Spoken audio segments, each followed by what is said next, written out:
And I just think for Danny Rohl, as I say, the bigger picture, whatever happens with the title race, wherever they finish in the league, I still think there are obviously issues there. If that's the case, where you're playing second fiddle to Motherwell in 4 games, and I mean on the ball and off the ball, possession-wise, Motherwell were a lot better.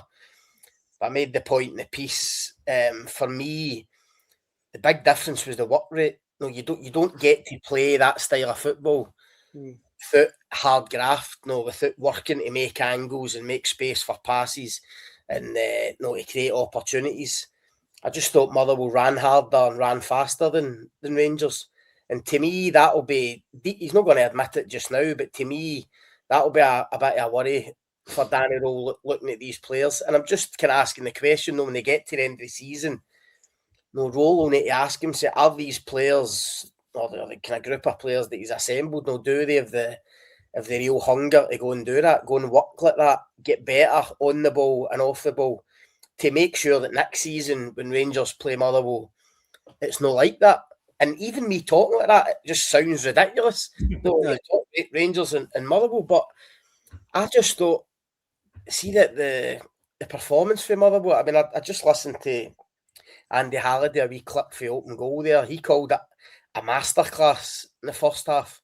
And I thought it was. I mean, look, we've all praised Askou this season for the job he's done. I think we all appreciate he's a top coach. But I thought the way he set that team up at Ibrox on Sunday was absolute genius. And it worked to a T. And it should have been 4-0 at half time. And obviously that then raises questions, and people have asked it in the last few days, should Danny Rohl have changed it sooner? I think he probably should have. I think there was definitely a case for at least changing the system before half-time, if not the personnel. He eventually makes 3 changes at the break and tinkered with the shape, and that definitely helped him. But I thought Rohl came off second best on Sunday. And Askou, I mean, I just think whoever's going to get Askou is going to get a top manager. And Motherwell fans will not like that. They'd obviously love to keep him. Part of me would love to see him take them into Europe, even the qualifying rounds in Europe, because you feel as if the way they play is perfectly suited to that, that kind of environment. You feel as if they could maybe get through a few rounds. But you've got to think, looking at that display on Sunday, he will have a host of clubs trying to get him in the summer. I mean, obviously Celtic have been spoken about, and that remains a possibility. But whoever gets him, I think, is going to be a top coach. Because I mean, I've heard people say all the time, it's different with Motherwell. It's easier for a manager. They can work at a style, and there's not as much pressure, expectation. They can draw a few games. I get all that, but the job he's done there with that group of players, I think, it's just remarkable, unprecedented. I think as well, when you take into account that as amazing they've been this season, they were going into that game a wee bit flatter. They'd only won 2 of the last 10 going in, and you could be forgiven Rangers going for the title, 50,000 behind them. You could have forgiven them if Rangers kind of went out and ran over the top of them. But that game, and so I mean, me and Andy were there.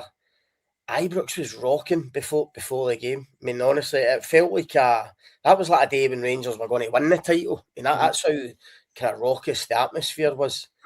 For a Motherwell team, for guys like, again, with total respect, the guys like your Paul McGinns and Stephen O'Donnell's, and they've I know they've been in Scottish football, but even your Elijah Justs and your Longelos and that, people coming into your game just this season, they just, the way they played completely punctured the atmosphere. I mean, just killed the atmosphere stone dead by how they played and getting the 2 goals. Just weren't fazed by it at all. And to me, that only comes from one thing, and that's the manager's setup.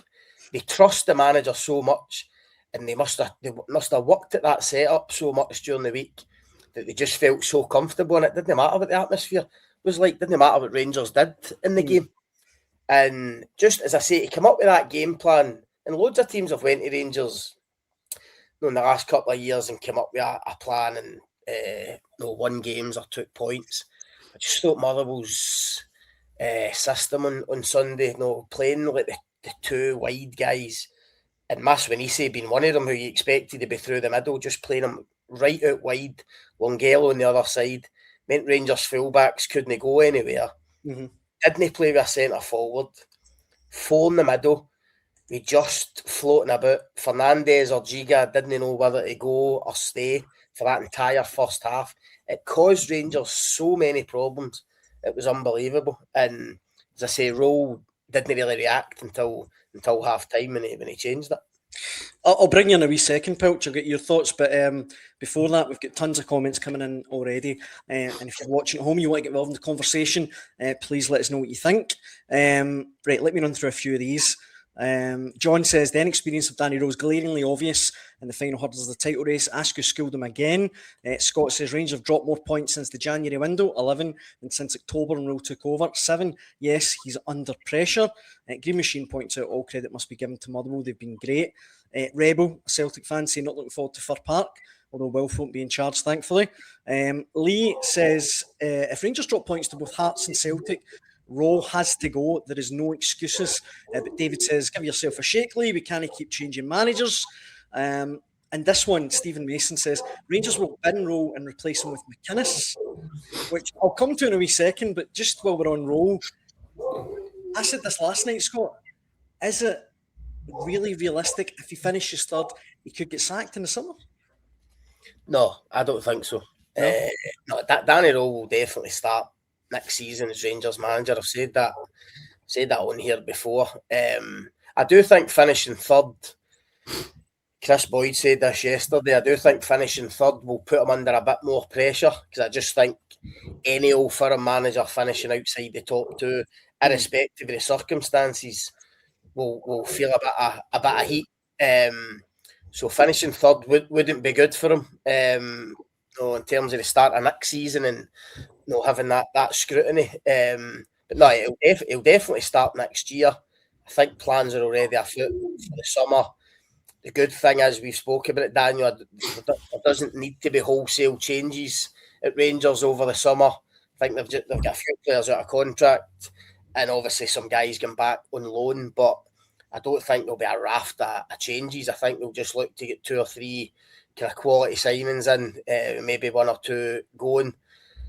But he will be under pressure at the start of next season. There's no doubt, whether he finishes second or third. And just spoke off air there, I think the absolute must for Danny Rohl and Rangers next season is getting off to a flyer in the league.